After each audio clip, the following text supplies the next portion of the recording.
Salut les gars! Installez-vous confortablement parce que ce qui s'est passé sur les pelouses du Mondial 2026 ce lundi soir est tout simplement historique. On vient de vivre une de ces soirées qui redéfinissent la légende du football.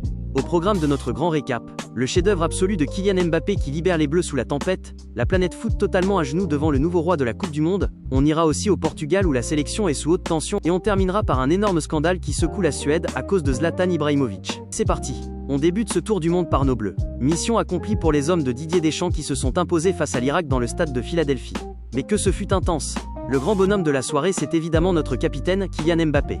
Comme le souligne très bien la presse française ce matin, il a fallu un coup de génie avant que les éléments ne se déchaînent. Sur une pelouse détrempée, le numéro 10 français a ouvert le score d'une frappe magnifique. Un véritable bijou à l'entrée de la surface avant de s'offrir un doublé en seconde période. Avec ses réalisations, Mbappé inscrit le 15e et 16e but de sa carrière en Coupe du Monde. À seulement 27 ans, il continue de réécrire les livres d'histoire et rapproche un peu plus la France des phases finales. Mais pendant que Mbappé faisait parler son talent, un autre monument du football mondial décidait lui aussi d'entrer encore davantage dans la légende. Car oui, l'histoire avec un grand H s'est écrite lors du match entre l'Argentine et l'Autriche.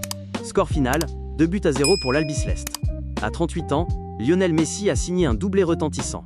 En inscrivant ses 17e et 18e buts en Coupe du Monde, la Pulga devient officiellement le meilleur buteur de l'histoire de la compétition, dépassant définitivement les 16 réalisations du légendaire Miroslav Klose. C'est le délire absolu en Argentine. Les médias célèbrent un homme qui refuse tout simplement de vieillir. Le plus incroyable dans cette histoire, c'est que Messi a même manqué un pénalty pendant la rencontre, sans que cela n'empêche l'Argentine de s'imposer tranquillement. À 38 ans, pour son 6e mondial, il continue de faire tomber les records les uns après les autres. Et forcément un autre chiffre attire déjà l'attention. Derrière lui, Kylian Mbappé totalise désormais 16 buts en Coupe du Monde. Le duel à distance entre les deux géants continue de passionner la planète football. Direction maintenant le Portugal, où l'ambiance est beaucoup moins sereine. La Seleção s'apprête à se relancer face à l'Ouzbékistan, mais la pression est immense.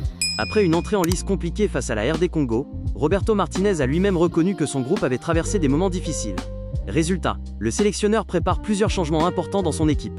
Rúben Dias devrait faire son retour pour solidifier la défense, tandis que Rafael Leao et Francisco Conceição sont attendus comme les principaux dynamiteurs de l'attaque portugaise.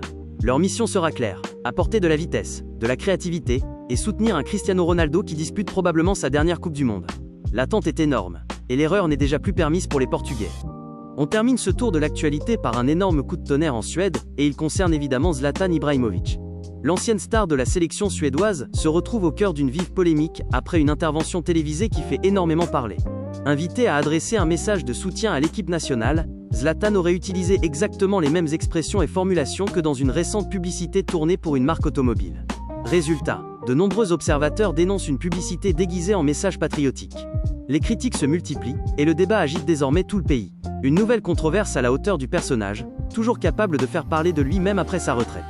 Enfin un coup d'œil rapide sur les autres résultats. L'Égypte a parfaitement négocié son match face à la Nouvelle-Zélande avec une victoire 3-1. La Norvège s'est imposée face au Sénégal 3-2. Et l'Algérie qui relance sa compétition 2-1 face à la Jordanie. Voilà pour ce grand récap les gars. Alors dites-moi en commentaire, selon vous, Kylian Mbappé a-t-il réellement les moyens de battre le record historique de Lionel Messi en Coupe du Monde? Et est-ce que le Portugal va réussir à se relancer malgré toute cette pression?